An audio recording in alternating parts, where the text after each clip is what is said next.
Thank you, Sean. I will tell you, we have had an exciting day in D.C. We are hosting the members of the Security Council, and when you think of that, this is the most powerful group that decides sanctions, relief, any sort of conflict that comes up. This is the group. And so the idea that they were able to come to D.C. is overwhelming for them. They are extremely pleased. We started the morning at the Blair House with Senators Graham and Cardin, as well as Congressman Smith and Congresswoman Bass.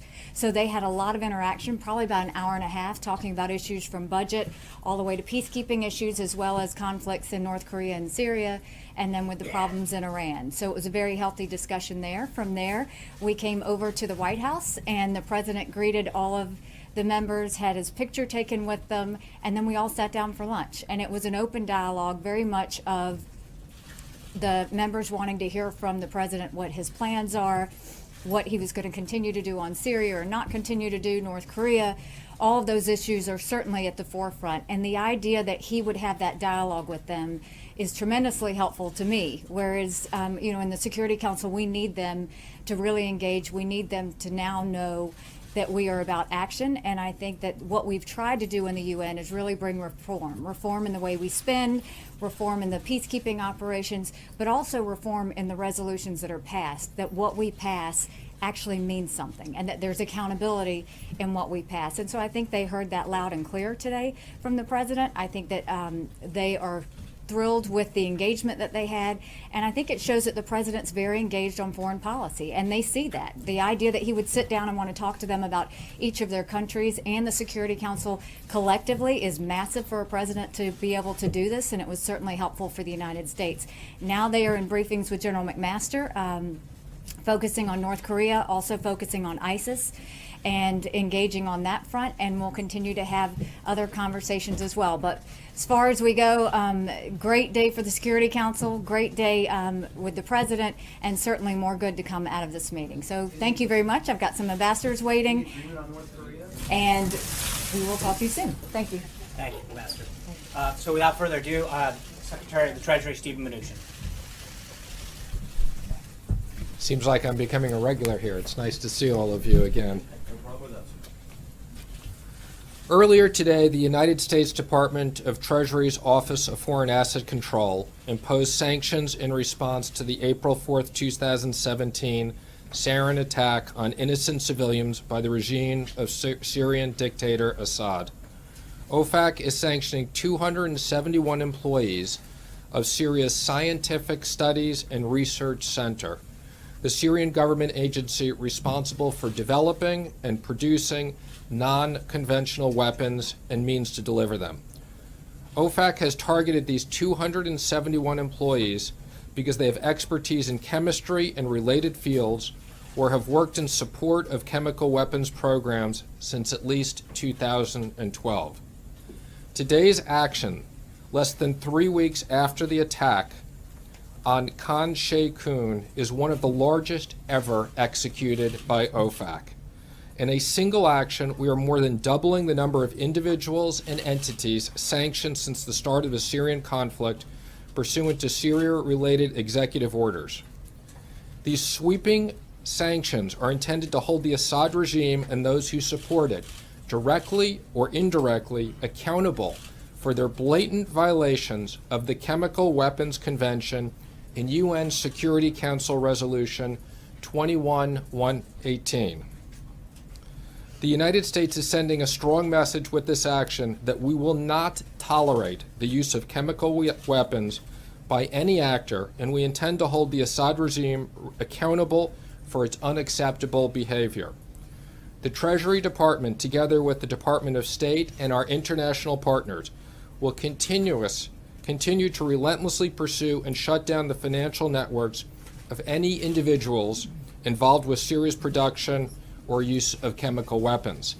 I'd also comment that recently we had sanctions on North Korea and Iran, and will also continue to add to and monitor those as appropriate. And with that, I'd be happy to take a few questions.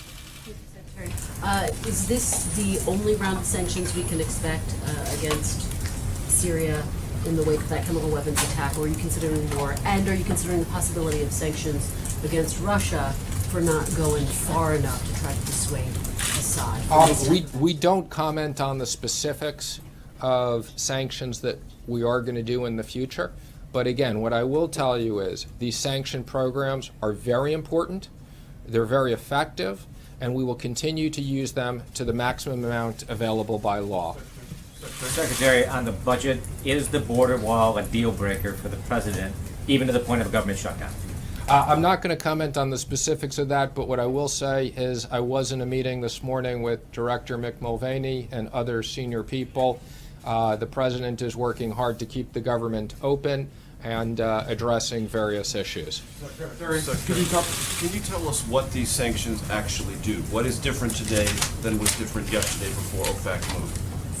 Well, the sanctions are enormously important. So by identifying 271 additional people, these sanctions, as you know, will both freeze assets if there's assets here and prevent U.S. entities from doing business, as well as these sanctions have enormous impact with all of our partners around the world who also work with us on these issues. We're not doing any business. Secretary, are we, sir? We're not doing any business. As you know, the administration is trying to grapple with the Paris Climate Agreement and come to a decision on that. Where do you stand on it? Do you support staying in Paris or coming out? Again, I would just comment that we're having discussions on that, and that's where I'll go on that. Secretary, are you aware of any American companies doing business with those individuals that have sanctioned today? Said last week there'd be a tax reform proposal released Wednesday. He did indeed. So, From widely reported. yeah. I imagine that surprised you a little bit. What can we expect? Let me just first say, I've been working with the president for over the last year on his economic plan in regards to creating growth. The president is very determined that we can get to sustained economic growth of 3% or higher. We're working on tax reform, we're working on regulatory reform, we're looking on job creation, and this is something that on the tax side I've been meeting weekly with the House and the Senate on designing things, and we'll be coming out, as the President said, with more details on Wednesday. Secretary, thank you very much. Along the lines of tax reform, I know the specifics of the broad details will be delivered on Wednesday, but without getting into the specifics, what does the middle class gain if there is a simplification but also a loss of deductions, whatever they might be? If we lose the deductions, how does that help the middle class? Well, let me just say, we've been clear on what the President's objectives are for tax reform. Middle income tax cut, a priority of the President's. Simplification. The average American should be able to do their taxes on a large postcard. Business tax reform. We need to make business taxes competitive, and we expect with doing that we will bring back trillions of dollars from offshore. Secretary? Thank you, sir. I guess the question I have is to sort of bounce off what John was asking about this announcement on Wednesday. It doesn't sound like we're going to get the finer details of what this tax reform package will entail. Is it a good idea to start talking about tax reform, something that you said can't be accomplished by August, when you don't have all the details? Well, there'll be details that'll come out, and yes, I think it is important that we're talking about it, and we are going to move forward. I'll just take a couple more right there. Yes. Can I just follow up on what Major was asking you? For those of us who are not completely clear about the 271 employees, are you suggesting by looking at these sanctions that there are U.S. companies, or they have holdings in the U.S., or they would be traveling or doing some sort of business that we're actually freezing or barring? Again, I can't comment on the specifics of these sanctions beyond what we release, but I can assure you that when the U.S. puts out sanctions, they have impacts both here and throughout the world, and we wouldn't be doing this if we didn't think it is impactful. It's quite impactful.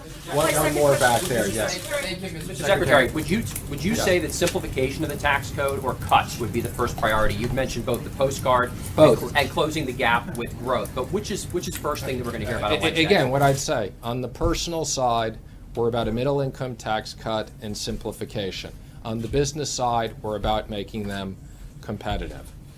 And this is the last one. Go ahead. Can you say if the tax plan will be revenue Again, what I've said before is the tax plan will pay for itself with economic growth. Thank you, everybody. Nice to see you. Thank you, Mr. Secretary and Ambassador Haley. I just want to kind of walk through what the rest of the day and the week, and then we'll get to some questions. As you know, this morning the President had a call with German Chancellor Merkel, who had extended a gracious invitation for the first daughter and assistant to the President, Ivanka Trump, to attend the W20 summit. Tomorrow, Ivanka will be in Berlin at the W20 participating in a panel that is entitled Inspiring Women, Scaling Up Women's Entrepreneurship. This follows the roundtable on vocational education and workforce development, issues that are central both to Ivanka and the Chancellor's agenda that they hosted here at the White House in March.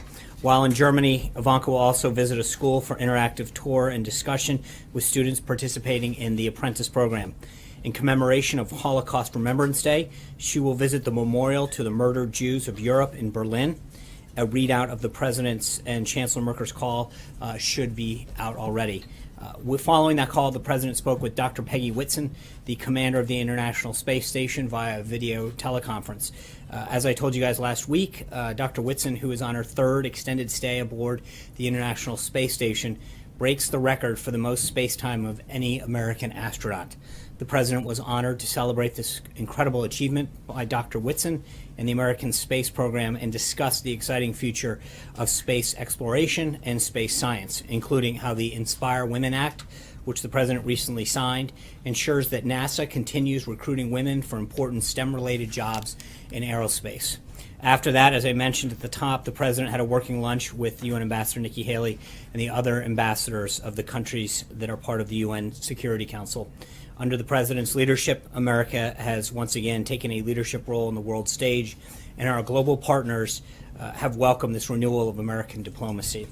Later on this afternoon, the President will sign a proclamation on Holocaust Remembrance Day, part of the week-long Days of Remembrance, first held in 1979 and later established by Congress as our nation's commemoration of the Holocaust. Tomorrow, as every president since the United States Holocaust Memorial Museum opened in 1993, President Trump will participate in a Days of Remembrance commemoration. As he said during his video message to the delegates of the World Jewish Congress Plenary Assembly, the Trump administration is committed to stamping out prejudice and anti-Semitism everywhere it is found. Following the proclamation, the President will host a credential ceremony for newly appointed ambassadors. He will then have dinner with Senator and Mrs. McCain and Senator Lindsey Graham. Later this evening, the Vice President will return to Washington, where he's finished his time throughout the world. While in Hawaii today, the President will have lunch with U.S. troops at Joint Base Pearl Harbor Hickam and participate in an arrival ceremony and U.S. PACOM before boarding Air Force Two for the ride home to Washington. As we get closer to the President's 100th day in office, throughout the week, the White House is hosting briefings and events to provide several opportunities for many folks in the press to hear directly from the administration and our officials on what we've achieved in the first 100 days and what we're looking to continue to achieve on days 101, 102, 200, etc. Throughout the week, the President, cabinet officials, and senior White House staff will be talking about the President's agenda on national, local media, and various platforms. Finally, I wanted to acknowledge the distressing reports regarding American citizens coming out of the Ukraine and North Korea. We're deeply saddened by the death of a paramedic and United States citizen serving in the Organization for Security and Cooperation in Europe Special Monitoring Mission. We extend our deepest condolences to his family, friends, and loved ones, and wish his colleagues who are injured in the blast a quick and speedy recovery. We call on all parties to cooperate with the Special Monitoring Mission to allow it to fully investigate this incident.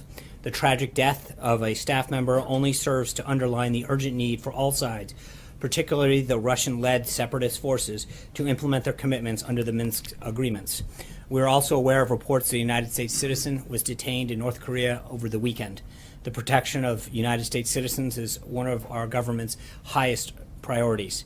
I would direct any further inquiries on this matter to the State Department. Also on North Korea, on Wednesday, the White House campus will play host to a briefing for all 100 U.S. senators on the subject.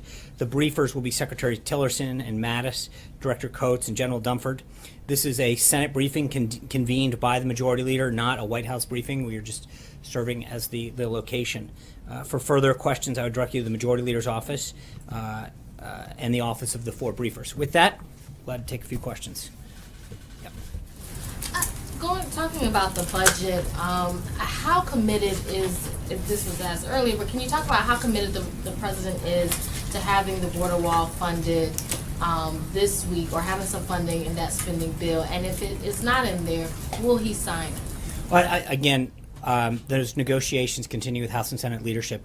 Obviously, the money for our military and our border security and wall have been part of that request. And that is something that those are the president's priorities heading in, with respect to the CR and keeping the government open. I think we feel very confident where we're headed. And I'm not going to get ahead of the negotiations that are ongoing. Director Mulvaney has been very, very deep in those discussions, and I expect there to be an announcement soon but I'm not going to start to take things on and off the table with respect to what the president may or may not do. Phil. Yeah, Sean, just doubling up on that question there about the CR debate and the funding.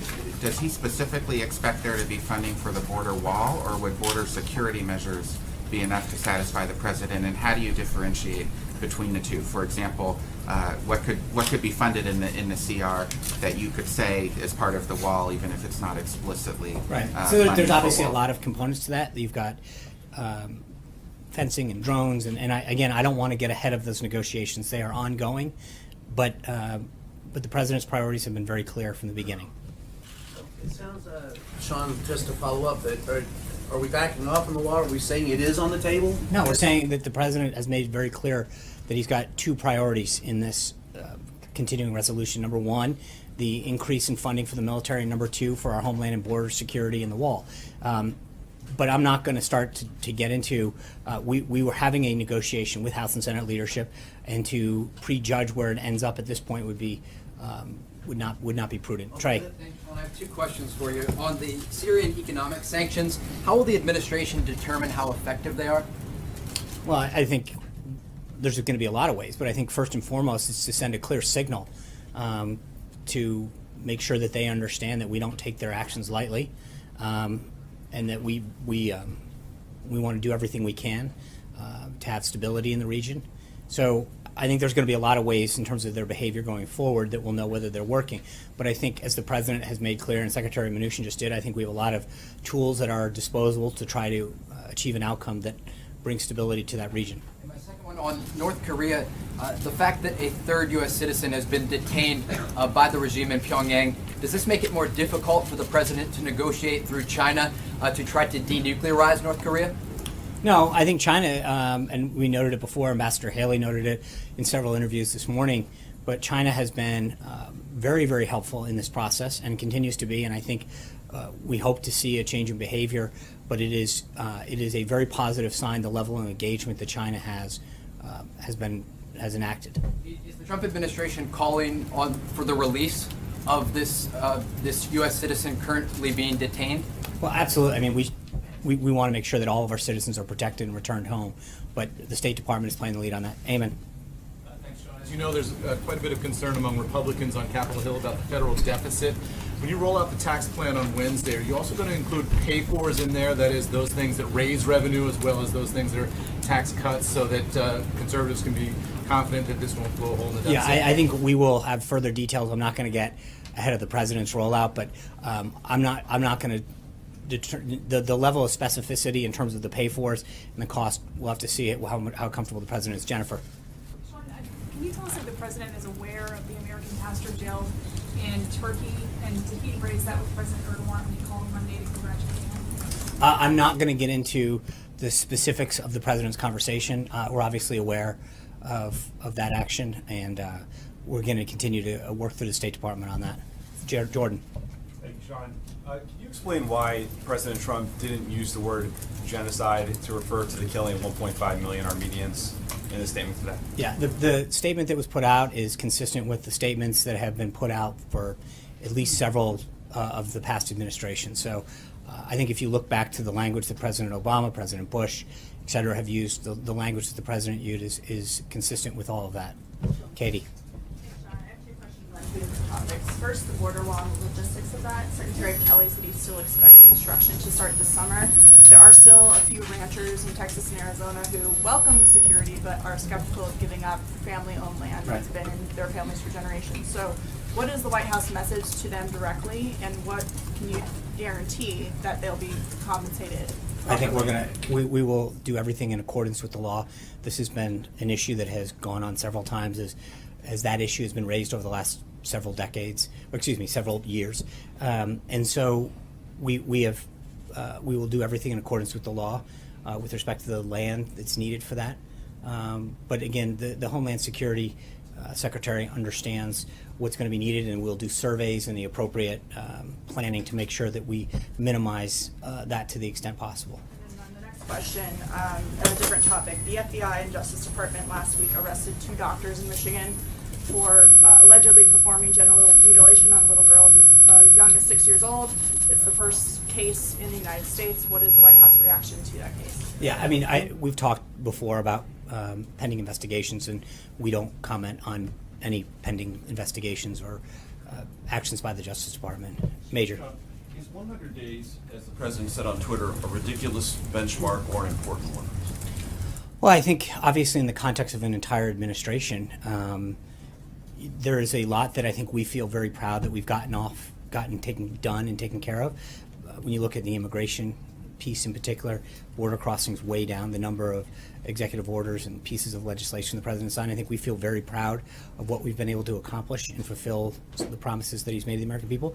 But I think it's got to be kept in context, and I think there is sort of this artificial number that gets thrown out.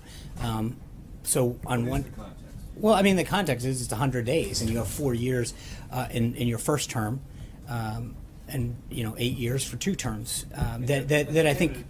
Trump introduced a contract with the American voter over 100 I days. understand, right. And so again, I think when you look at the number of pieces of legislation, the executive orders, business confidence, the place, the U.S.'s role in the world, there's a lot that we feel that a lot of accomplishments that have occurred, and we feel very good about what we've done as we head up to this first 100 days. But I think you're going to continue to see a lot of action and a lot of results going into the second 100 days, the third 100 days, all the way through. In 100 days, there is no funding, explicit funding to the wall, and there's no health care reform or repeal of Obamacare. Would the president consider that, and would he invite his supporters to consider that a conspicuous failure, based on the promises he made during the campaign? Right. I think when you look at the totality of what we've accomplished on job creation, on immigration, on trade, that is unbelievable what he has been able to do. And so it's not, you can cherry pick any couple of things and say, okay, well, what about this or that? But I think when you look at it overall, in terms of the drop in border crossings, if you look at consumer confidence and the relationships that we've developed around the globe and the accomplishments this president's had on protecting the country, on bringing back jobs and starting, those have been unbelievably significant. And so to minimize that, or to look and pick out 2 or 3 things, but I think, look, we're going to continue to push for health care reform. We feel very good about the direction that it's going in. It's been very positive.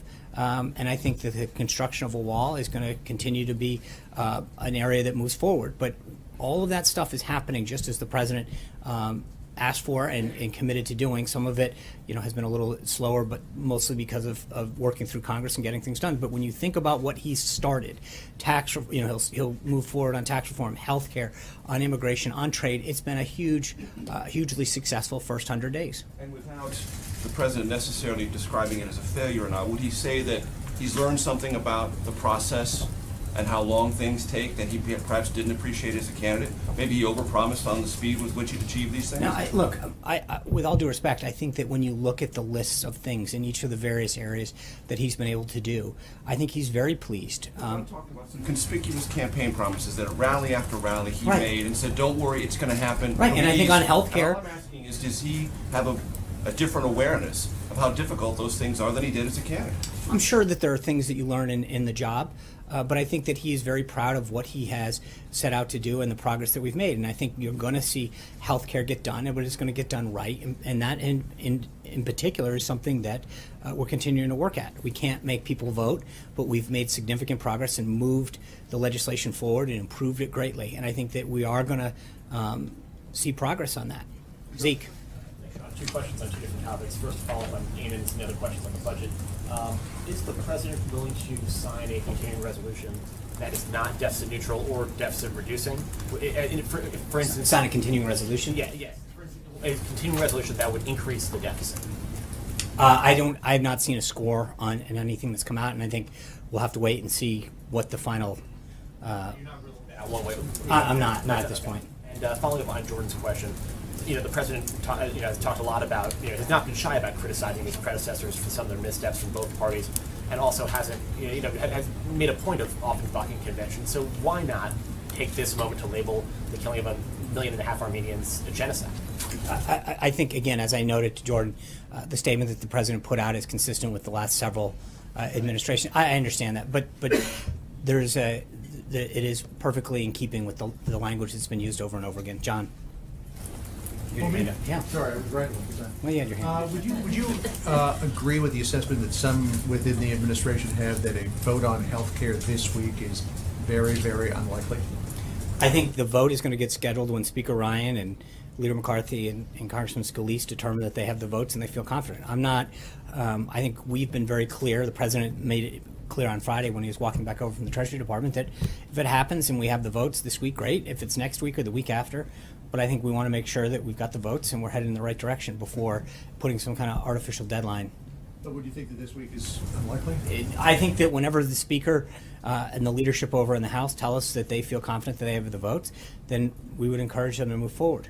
I mean, I hate to, I'm not trying to not answer the question, but I think that's the answer. It comes down to when they feel as though they've got the commitments to push the bill forward. Well, there was a push to try to get something on the legislative scoreboard by the 100th day. Does it look like that now will not happen? As I said, we have been very clear from here, and I think the president has been very clear in his comments that that our goal is to get it done and get it done right and get it done to make sure that we have the votes. I think there have been I've read some background quotes and sources about when it wants to, but we've been very clear publicly about when we want to get that done. Kelly. The president's been very clear that Judge Gorsuch, now Justice Gorsuch, is a big part of his first 100 days accomplishments. And the White House, in the rollout about the 100 days, said there would be a dinner with the president and all the justices of the Supreme Court. Now that is off the list. Is the dinner not happening, or is it not publicly being talked about because it's wrapped up in the politics of the 100 I think that days? we've moved some things around on the president's schedule this week, but we hope to have something at some point. To sort of sweep up the high court into the politics of 100 days. No, I think that having a relationship and a meeting with the Supreme Court at some point would be a great idea, and it's something that we hope to have on the schedule at some point soon. Caitlin. Can you explain the president's change of thought on DACA? I think he's been consistent about two things. One, that he's had a heart. He wants to make sure that he does what's in the interest of children in particular. But secondly, I think the president's priorities since he took office have been very clear that the focus would be on folks who presented a danger to public safety. And that's what it's been. And that's where it continues to be. And I think he is someone who understands the issue and the priorities that need to get laid out by this country. And so everything that he has done has been consistent with what he has said from the get-go. Jonathan. I understand that he said that the criminals would leave first, but last August he said that DACA defied federal law and was illegal. So does he still think it's illegal? I understand, and I think that his comments that he made last week, that he understands that in a lot of cases this involves families and small children who've been here, and he has a heart. We're going to work through the immigration. I understand. What I'm trying to do is answer the question that I think the president wants to make sure that he addresses the issue of illegal immigration and all of its components in terms of visa reform, border security, the wall, all of these things in a system of priorities. And right now the priority is to make sure that folks who present a public safety concern to the United States and to our citizens are dealt with first. And that's what he's happened. He's also very pleased that through his action and and his vision for how he wants to see to move forward on this, sees a huge drop of illegal border crossing. That is a big accomplishment for this presidency, and it's something that we're obviously very proud of. Border crossing is a big thing, but amnesty is a big I understand part, that. 'cause he- I've just walked through the question. Jonathan. Sean, how confident are you that there will not be a shutdown? Can you, from that podium, guarantee that there will not be a government shutdown? I can't guarantee, How close can you get? but I think that the work that Director Mulvaney and others have made in these negotiations has been very positive. They feel very confident that won't happen. So he won't insist that his priorities get funded on the border, the wall, increased security? That's not what I said. I said that I think Is he willing to shut down the government? No, it's not. Look, they are currently negotiating. We feel very confident that they understand the president's priorities and that we'll come to an agreement by the end of Friday. And on the 100 days, if I can just follow up, the contract with the American voter that the president signed included 10 pieces of legislation. Right now, he's 0 for 10. Only one of those has actually been introduced. Right. And I think that we're going to continue to work with Congress. As he says in that document, I will work with Congress to achieve these, and we are going to continue to work with Congress to achieve those. But why have 9 of them not even been introduced? I think when you look at what he has done in terms of Supreme Court justice, the executive orders, the number of legislation, there's a lot that has gotten done. I don't think anyone, I remember very clearly the first few weeks, and still to some extent, the comments that got made about the pace that we were keeping, and we have kept. The president has been extremely busy, and I think when you recognize the amount of issues that he's tackled, the amount of progress that he's made, it is very significant, and we will continue to present all of that throughout the week. But again, as I said to Major, I think you can look at a few of these areas and nitpick a couple of them, but I think overall, he has signed a record number of executive orders. He has rolled back regulatory reforms. No, I understand that, but right. To take action. But I don't think there's any question that the president has done a significant amount for the American people on the issues that he has put forward during the campaign. You're not describing the wall and healthcare as nitpicking. Jim. Are you? I'm not. Neither of the. No, I'm not. Those pieces are not small. But I'm saying in terms of overall what he has accomplished has been unbelievably significant. When you talk about all of the other areas, the regulatory relief, the efforts that he's made on immigration, on trade, all of those issues. And again, what I'm trying to say is when you look at everything that he's done and the amount that he's accomplished in these first 100 days, I think you can go back and find an area, one or two, and say, okay, well, he didn't do this. But I think you have to look at it in totality of what he actually did get done. John, Jim. on the wall, why is there even a discussion about shutting down the government over paying for the wall? Isn't Mexico supposed to pay for the wall? Well, I think, Jim, the president has made very clear that initially we needed to get the funding going, and there's be several mechanisms to make sure that happens. That funding piece will happen in due time. Alexis. That is a promise that I the understand president made that. during the campaign It time. is- and no, again, no, but he that also Mexico would pay for the wall. Right. And now we're having a discussion that the No, no, government we- might shut down over the wall. Who's going to pay? Right. So a couple things. One, as I pointed out to Jonathan, we feel very confident the government's not going to shut down. Number two is I think the president has been very clear in the past about the fact that, and this is not a new thing, he talked about this, that in order to get the ball rolling on border security and the wall, that he was going to have to use the current appropriations process, but he would make sure that that promise would be kept as far as the payment of it. And just a real quick follow-up. If border crossings are down, and that's a talking point that the White House uses time here, is the wall even necessary? Absolutely.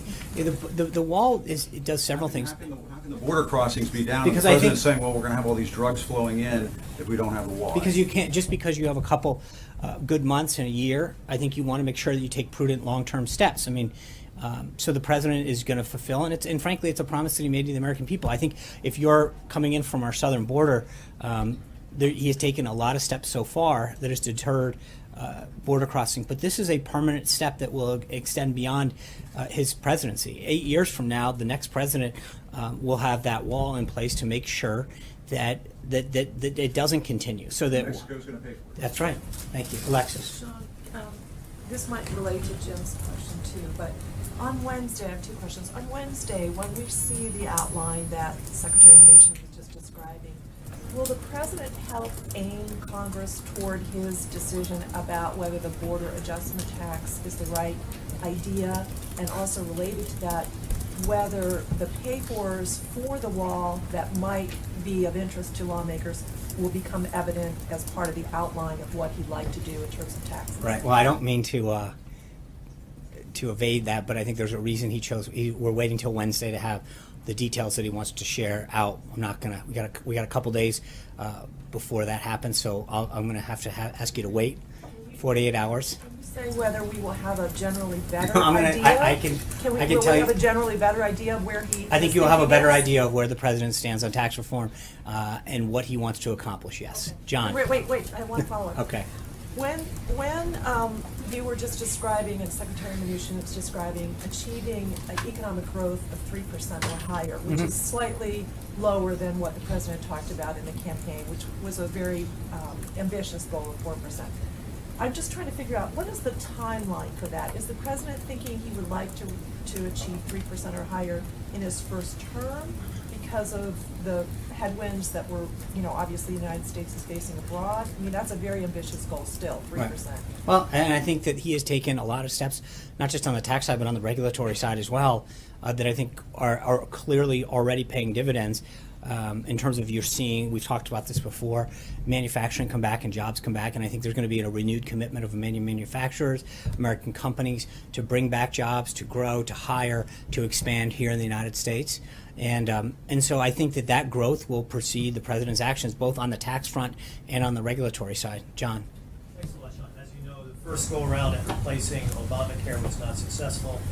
Since then, are you any closer to getting 218 votes in the House to pass a replacement for the Affordable Care Act? Yes. And very good. Got a number? And yeah, elaborate a little bit more than yes. Well, first of all, we only need 216. You're making it a little tougher on us right now. But I do think that we have seen progress with members in terms of some of the changes that have been made to make it a stronger bill. But we're getting close, and as I mentioned at the outset, when I think the president feels confident that or when the leadership of the House tells them that they feel confident that they have the votes, then I'm sure they'll call a vote, but that's up to them to decide. And a separate one, obviously a different topic, and that's the election over the weekend in France. Yeah. Any comment on the results that came out of France over the weekend? Would the president be satisfied with either alternative, Macron or Le Pen? Yeah, obviously, it's up to the people of France to decide who their next leader are, and we respect the decision that they make in May. So our job is to work with whomever the French people choose. Anita.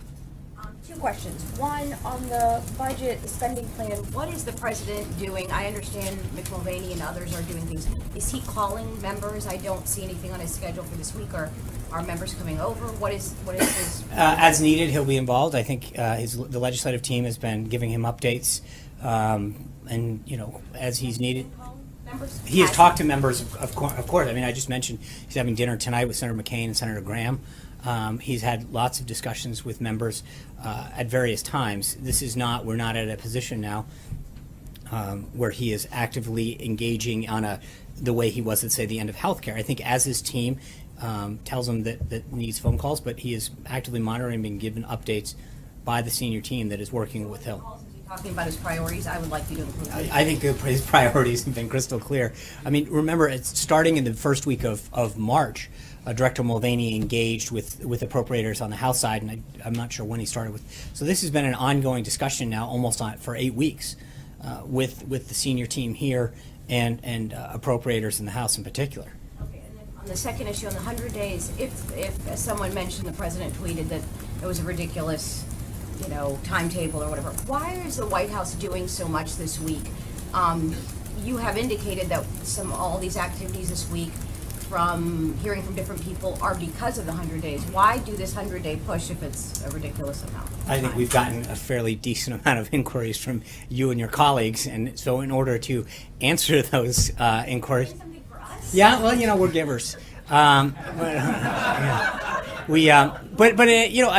don't think there's anyone in this room that hasn't lodged a request to say we're writing a story on the 100-day mark. We're doing this on the 100-day mark, and so we want to make sure that we answer your questions as truthfully as possible and as thoroughly and comprehensively. So we will have to fulfill all of these requests that are coming in from you and your colleagues. But I also think that we are very proud, and the president's very proud of what he's been able to accomplish in the first 100 days. And, as we sprint towards these final 100 days, there's two things. One, I think because of the inquiries that we've had, we want to make sure we take an opportunity to make sure that people understand how much he's done in all the different areas. But we also want to start talking about the next 100 days and what else is left to be done and how much, how we're going to continue to work hard to get all of that done. But there's a lot that has been accomplished, and I think it's appropriate